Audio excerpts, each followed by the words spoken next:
Okay, so today's a special day. Today's the day we crack open the Mancuso vault and I hand you down an heirloom recipe. Yeah, you heard me, straight from Mama Duke's. What's this, you ask? I'm talking Penne alla Vodka by the OG. This recipe, this exact recipe, has lived framed next to my childhood stove for as long as I can remember. My mother was generous enough to let me borrow it and share it with all of you. Let's dive right in. As you see here, we have one medium onion, diced. A can of San Marzano plum tomatoes. Only plum San Marzano tomatoes will do, but you can use whatever brand you trust. We've always been a Cento family. We're going to drain the tomatoes, save the juice for Justin on another day, and only use the tomatoes themselves. Chop them medium size while saving any excess juices that are coming out from them. Okay, pasta. We're using penne rigate. It's like penne and rigatoni had a baby, but still penne with the exterior ridges like rigatoni to help trap any extra sauce. Grab a large skillet, we're making sauce for a full pound of pasta, and add a tablespoon each of extra virgin olive oil and butter. The butter is for flavor while the oil is so the butter doesn't burn too fast.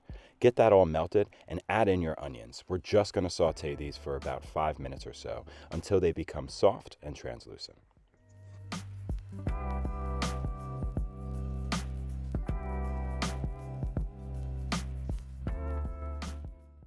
Next, add the chopped tomatoes and give them a good stir, making sure they are evenly dispersed across the pan.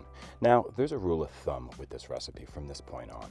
You don't add any additional ingredients until the current ingredients look dry. Well, what do you mean? What I mean by that is that if we zoom in like this, you could see there's still liquid being expelled from the tomatoes. Wait until it is completely reduced before adding the next ingredient. Just keep watching. It'll make more sense as we go along.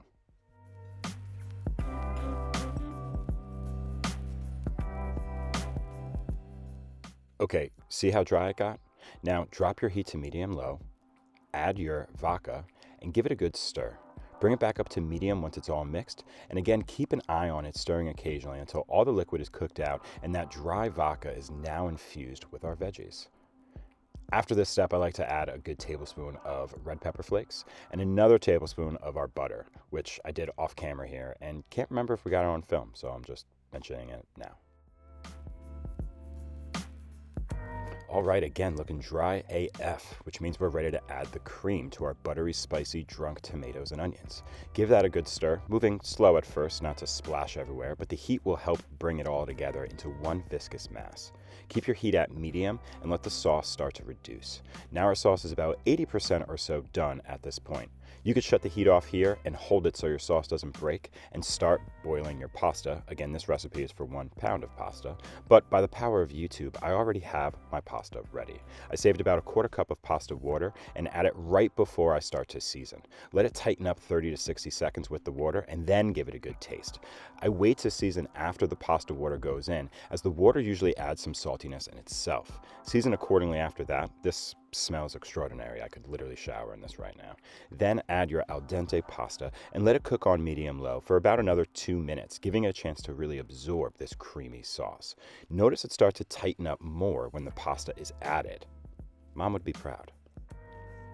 Gosh, look at this stuff. This just screams nostalgia for me when I was growing up.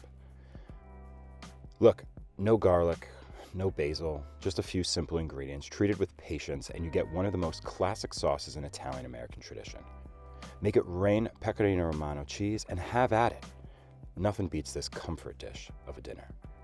Be sure to follow and subscribe. Smash that like button if you enjoyed this video. I'm going to go home and whip up some alla Vodka for the fam, and I'll see you guys next week. Stay hungry, my friends.